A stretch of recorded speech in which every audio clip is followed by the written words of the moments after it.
रानीपुरा गांव में एक राजू नाम का लकड़हारा रहता था। वह बहुत ही मेहनती व्यक्ति था। वह दिन भर जंगल से लकड़ियां काटता और शाम के समय अपने घर चला जाता। उसको घर जाने के लिए एक जंगल से होकर गुजरना पड़ता था और गांव के रास्ते होते हुए वो अपने घर पर चला जाता। घर में उसकी पत्नी रेखा के अलावा और कोई नहीं था। रेखा बहुत ही जिद्दी और घमंडी लड़की थी। रेखा को अपनी खूबसूरती पर बहुत ही ज़्यादा घमंड रहता। वह अपने पति से बात नहीं करती। उसका पति मेहनत करके घर आता, लेकिन रेखा उससे सीधे मुंह बात तक न करती। ना उसके लिए खाने की पूछती, न पानी पीने के लिए। एक दिन की बात है, रामू जंगल में लकड़ियाँ काट रहा था। लकड़ियाँ काटते काटते उसे बहुत ज़्यादा देर हो गई। रात होने में कुछ समय शेष था। वह लकड़ियों की गठरी को सिर पर रखकर जाने लगा। रात का समय था। उसे एक खौफनाक जंगल से होते हुए जाना था। वह जंगल से जा रहा होता है कि तभी उसके ऊपर एक चुड़ैल की नज़र पड़ती है। इस जंगल में इतना सुंदर व्यक्ति कहाँ से आ रहा है? इस मनुष्य के साथ तो मैं शादी करूँगी और अपना पूरा जीवन व्यतीत करूँगी। चलो पता करती हूँ एक कहाँ से आ रहा है और किस जगह रहता है। वो चुड़ैल उसको मन ही मन पसंद करने लगती और रामू का पीछा करने लगती। रामू को इस बात की बिल्कुल भी खबर न थी। वह चुड़ैल रामू का पीछा करते करते उसके घर तक पहुंच जाती है। रामू अपने घर के अंदर चला जाता। चुड़ैल एक खिड़की के पास खड़े होकर सब कुछ देखने लगती। रामू अपनी पत्नी रेखा से बात करने की कोशिश करता। सुनो, आज खाने में क्या बनाया है? कुछ नहीं बनाया खाने में। लेकिन क्यों?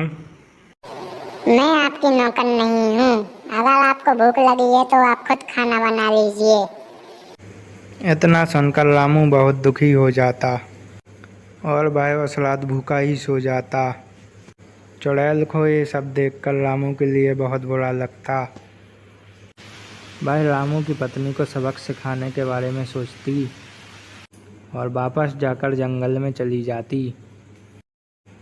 रोज की तरह रामू फिर से जंगल में लकड़ियां काटने के लिए जाता है। जैसे ही रामू जंगल के बीचों बीच से होकर गुजरता है, तब चुड़ैल उसे देख लेती। तब चुड़ैल रामू के घर के पास आती और घर के अंदर चली जाती। जैसे ही रामू की पत्नी चुड़ैल को देखती तो वो तुरंत ज़मीन पर गिर जाती और बेहोश हो जाती। तभी चुड़ैल अपने जादू से उसकी पत्नी को एक बिल्ली बना देती है और चुड़ैल रामू की पत्नी का रूप ले लेती। वह चुड़ैल रामू के लिए अच्छा स्वादिष्ट खाना बनाती। रामू की पत्नी जो बिल्ली बनी हुई थी, उसे यह सब देखकर बहुत आश्चर्यचकित हो रहा था। रोज की तरह रामू अपने घर आता। रामू की पत्नी रामू का बाहर इंतज़ार कर रही होती। जैसे ही रामू पास आता, तब रेखा बोलती, अरे आ गए आप। मैं आपका कब से इंतजार कर रही हूँ। रामू यह बात सुनकर थोड़ा आश्चर्यचकित हो जाता और वह बोलता, रेखा, तुम ठीक तो हो ना? हाँ जी, मैं बिल्कुल ठीक हूँ। चलिए अंदर चल के खाना खा लीजिए। मैंने आपकी मनपसंद का खाना बनाया है। फिर दोनों अंदर चले जाते। रामू रेखा के खाने की बहुत ज़्यादा तारीफ करता। पास में बैठी बिल्ली यह सब देख रही होती। उसको अपने पति के लिए बहुत बुरा लगता। खाना खाने के बाद दोनों सो जाते।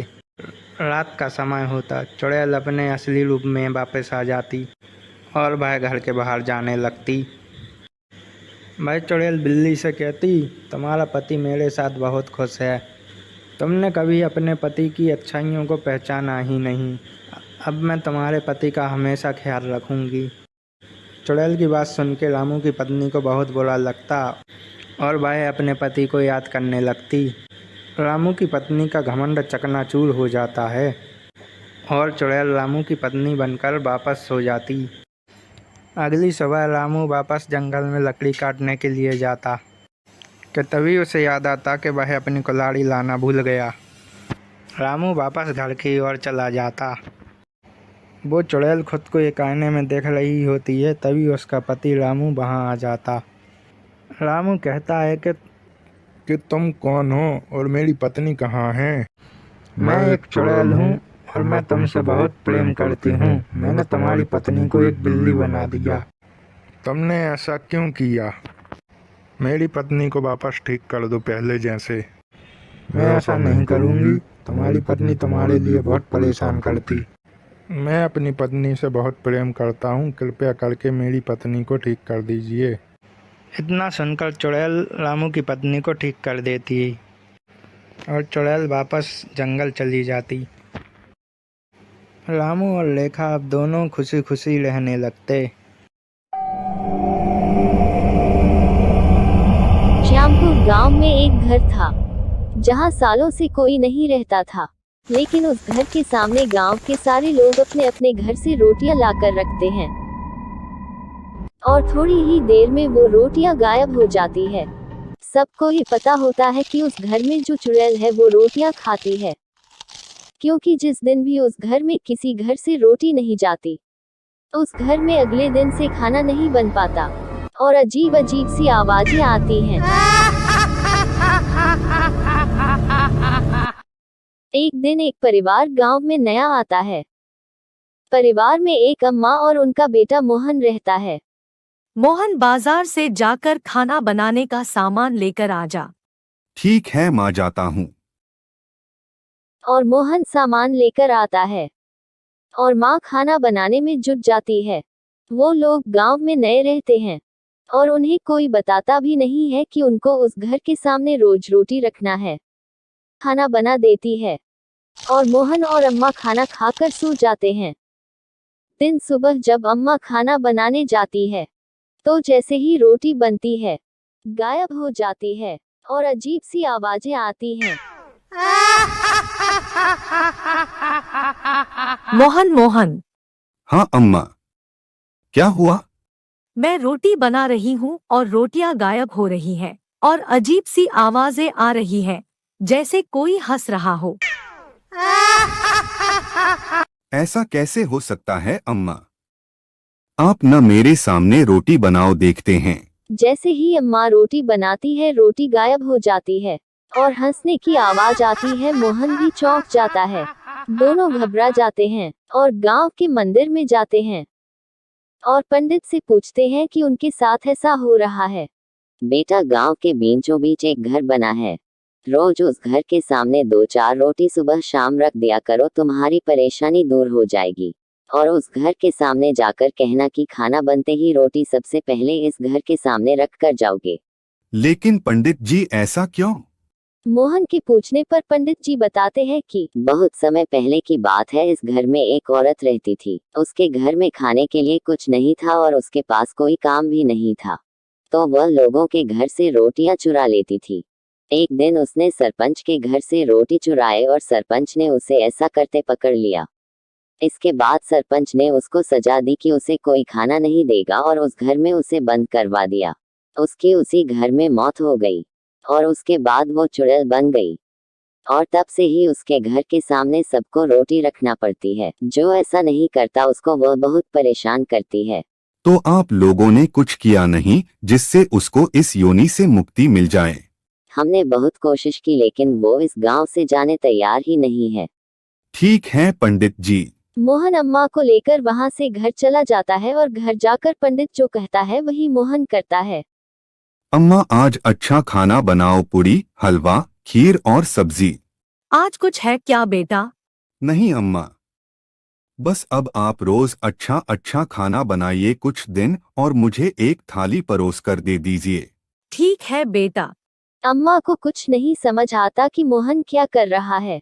आप परेशान मत हो अम्मा, सब ठीक है। मैं ये खाना इसलिए बनवा रहा हूँ कि जब हम रोटी वाली चुड़ैल को ये खाना खिलाएंगे तो उसको कितनी खुशी होगी। हाँ बेटा। अब मोहन थाली लेकर जाता है और रोटी वाली चुड़ैल के घर के बाहर बैठ जाता है और कहता है कि चुड़ैल अम्मा बाहर आओ, मैं तुम्हारे लिए पकवान लाया हूँ। मैं तुमको अपने हाथ से पकवान खिलाऊंगा अम्मा। इतने में चुड़ैल मोहन के सामने आती है और मोहन उसको खाना खिलाता और सारा गांव उसको देखता है। और मोहन रोज चुड़ैल को पूछता है कि उसको खाने में क्या खाना है और रोज उसको अच्छे अच्छे पकवान खिलाता है। एक दिन चुड़ैल अम्मा ये बताओ तुम यहाँ अकेली कैसे रह लेती हो, तुमको बुरा नहीं लगता? लगता तो है, लेकिन मेरे साथ कौन रहेगा बेटा? आप वहाँ क्यों नहीं चली जाती जहाँ आपके जैसे ही लोग हों? हाँ बेटा, बात तो सही कह रहे हो। अम्मा वहाँ आपको अच्छा लगेगा। एक काम करो बेटा, वो लौटा है मेरे घर के अंदर, उसको जाकर नदी में बहा दो, मुझे मुक्ति मिल जाएगी। अब मुझे इस गांव से और गांव वालों से कोई परेशानी नहीं है। ठीक है अम्मा। और मोहन ऐसे ही करता है और पूरे गांव को रोटी वाली चुड़ैल से मुक्ति मिल जाती है।